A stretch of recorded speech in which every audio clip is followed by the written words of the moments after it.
Então, eu vou estar fazendo a correção de algumas questões sobre absolutismo. Aí, são 10 questões. Eu vou colocar... Manda um e-mail de vocês que eu mando as 10 questões e também tem um gabarito. Só pra gente discutir um pouquinho e relembrar algumas coisas que eu falei no vídeo passado. Então, vamos lá. A primeira questão. O absolutismo monárquico manifestou-se de formas variadas entre o século XVI e XVIII na Europa, através de um conjunto de práticas e doutrinas político-econômicas que fundamentavam a atuação do Estado Nacional absoluto. Dentre essas práticas e doutrinas, identificamos corretamente a. Então aqui é como se fosse pedindo, meio que indiretamente, uma característica do absolutismo. Vou começar lendo aqui a letra E. Então, rejeição dos princípios mercantilistas, dirigismo econômico e protecionismo alfandegário. Muito cuidado nisso aqui. Rejeição dos princípios mercantilistas. Isso está errado. Como a gente viu no slide anterior, uma das características do absolutismo é justamente o mercantilismo. Então, não tem como a gente relacionar o absolutismo a uma rejeição do mercantilismo. Muito pelo contrário. O mercantilismo estava extremamente presente no absolutismo. Aqui a letra D. Adoção de práticas capitalistas e liberais como fundamento da organização econômica dos impérios coloniais controlados pelas monarquias europeias. Está errado também. Preste atenção aqui, gente. Adoção de práticas capitalistas. Não existia capitalismo no absolutismo. Existia o mercantilismo, que é uma forma de capitalismo primitivo. Então, o capitalismo, como a gente conhece, ainda não existia nessa época. E outra coisa, liberal. Também nessa época, o liberalismo ainda não existia. Liberalismo é até um assunto que a gente vai ver futuramente e não existia de forma alguma nessa época. Até a gente vai ver, não sei se é nessa questão ou em outras, uma diferença bem marcante entre o liberalismo e o mercantilismo. O mercantilismo, como a gente já viu, é caracterizado bastante pela questão da intervenção econômica. Então, o Estado intervém na economia com o mercantilismo. Diferentemente do liberalismo. No liberalismo não existe essa intervenção. Os liberais são a favor justamente do distanciamento entre o Estado e a economia. Agora aqui, a letra C. Promoção política das burguesias nacionais, principais empreendedores mercantis da expansão econômica e geográfica do Estado moderno absoluto. Aí você pensa, não, fala de burguesia, fala de expansão econômica, de principais empreendedores, deve ser a letra C. Mas também não é a letra C. Por quê? Promoção política da burguesia. No absolutismo, aprendam isso, não houve uma promoção política da burguesia. A burguesia, ela não tinha um poder político. Quem mandava no poder político era unicamente e exclusivamente o rei, certo? A burguesia, ela controlava apenas a questão econômica. Então, no absolutismo, não houve uma promoção política da burguesia. Até tem um autor, que o nome dele é Perry Anderson, que ele vai questionar justamente essa questão. O absolutismo, na visão dele, surgiu, tem até uma questão sobre ele na atividade das questões. Para ele, o absolutismo surgiu naquele contexto medieval como uma forma de deter o avanço da burguesia. Ora, a gente tinha a burguesia, estava já controlando a economia, e o rei parou e pensou, nossa, a burguesia está controlando a economia, já vai também estar controlando a política. Então, eu tenho que mandar mais. Aí surgiu o absolutismo, na visão de Perry Anderson. Então, de forma alguma, houve a promoção política das burguesias nacionais durante o período absolutista. Ela comandava apenas a questão da economia. Aí aqui a letra B. Concentração dos poderes de governo e da autoridade política na pessoa do rei, identificado como o Estado. Essa letra é bem interessante. A gente tem a concentração dos poderes na autoridade do rei.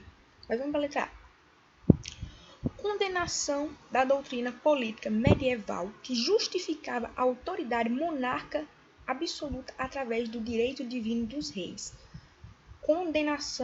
Houve uma condenação disso? Muito pelo contrário. A gente viu um dos autores, que é o Bossuet, que vai tratar justamente a questão do direito divino.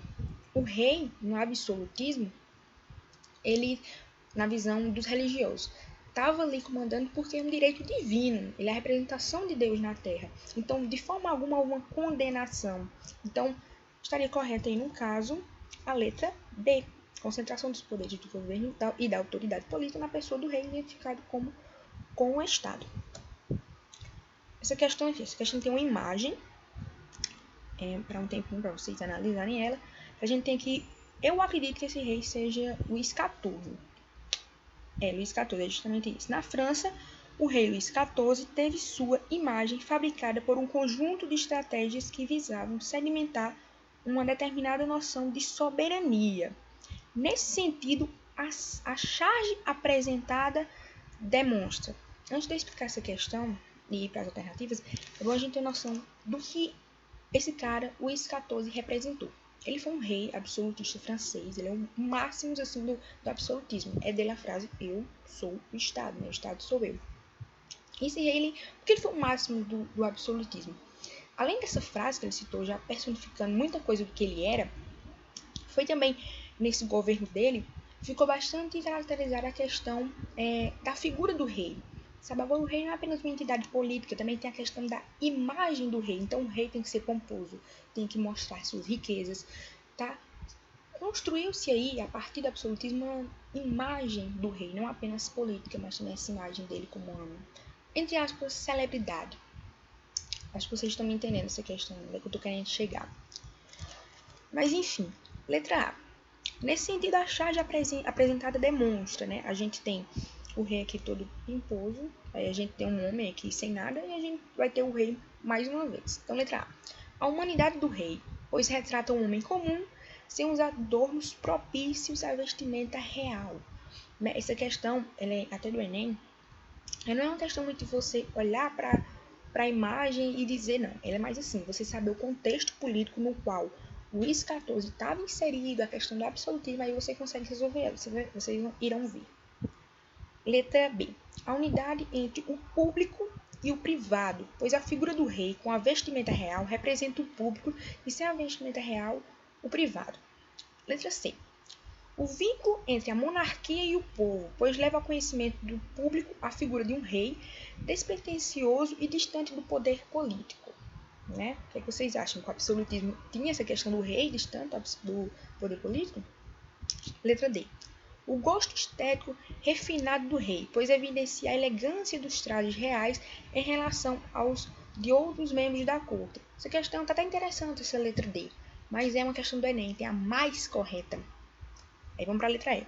A importância da vestimenta para a constituição simbólica do rei, pois o corpo político adornado esconde os defeitos do corpo pessoal. Essa letra E está certíssima.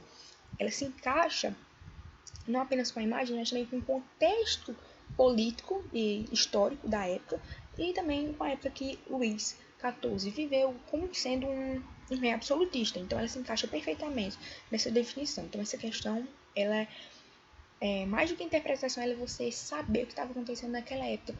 Como era importante essa questão da figura do rei, gravem bastante isso. Essa questão está bem interessante. Então, aqui, letra E. Terceira questão e última. Dentre as instituições políticas do Estado moderno, aquela que mais o caracteriza é o. Então, instituições políticas. O que são essas instituições políticas? Uma instituição pode ser a igreja, pode ser o mercantilismo. Enfim, vamos para as letras. Uma instituição política caracteriza o Estado moderno. O Estado moderno, né, que é da época do modernismo, é meio que o sinônimo de absolutismo, antigo regime. Absolutismo pode ter conhecido vários nomes. Estado moderno, absolutismo, antigo regime. Então vamos lá. Absolutismo monárquico. Nova forma política. Aí, tudo certo até aí, né? O absolutismo monárquico estava presente no Estado moderno. Porque o Estado moderno foi uma superação de quê? Da época medieval. A gente tem a Idade Média e a gente vai ter o Estado moderno, né? A Idade Moderna. Então foi realmente uma superação disso. Aí aqui, o absolutismo monárquico, nova forma política, aí estava certo. Aí começou, assumida, cujos fundamentos estavam expressos na Suma Teológica de Tomás de Aquino. Nada a ver, Tomás de Aquino não tem nada a ver com absolutismo. Letra B, mercantilismo. Mercantilismo faz parte do Estado moderno. Aí, que servia para justificar o enriquecimento da Igreja Católica, mas não traduzia os interesses do monarca absolutismo. O mercantilismo, de forma alguma, servia para justificar o enriquecimento da Igreja Católica. O mercantilismo era apenas um sistema econômico. Aqui, letra C. Absolutismo monárquico que intervia na vida econômica. Já falei disso aqui. A questão do absolutismo monárquico está presente no Estado moderno e a questão da intervenção. Né? Porque no absolutismo a gente tinha o mercantilismo. O mercantilismo é intervencionista. Então, letra C. Mas vamos para a letra D. O que está errado nela? Liberalismo praticado pelos príncipes, mais limitado pela tradição e pelo equilíbrio entre as classes sociais. No Estado moderno, existiu o liberalismo? Ainda não. O liberalismo vai surgir posteriormente. Então, só pela questão do liberalismo já tinha como a gente descartar. Letra E. Absolutismo monárquico, certo? Estava presente no Estado moderno. Aí depois, que punha em prática uma política econômica de características não intervencionistas, quase liberais, a política mercantilista, de forma alguma. Não era quase liberal e era intervencionista. Então, esse não aqui está errado e esse quase liberais também está errado. Então, letra C, pequenininha, e a resposta correta. Então, eu falei sobre essas 3 questões só para relembrar um pouquinho, e é isso aí.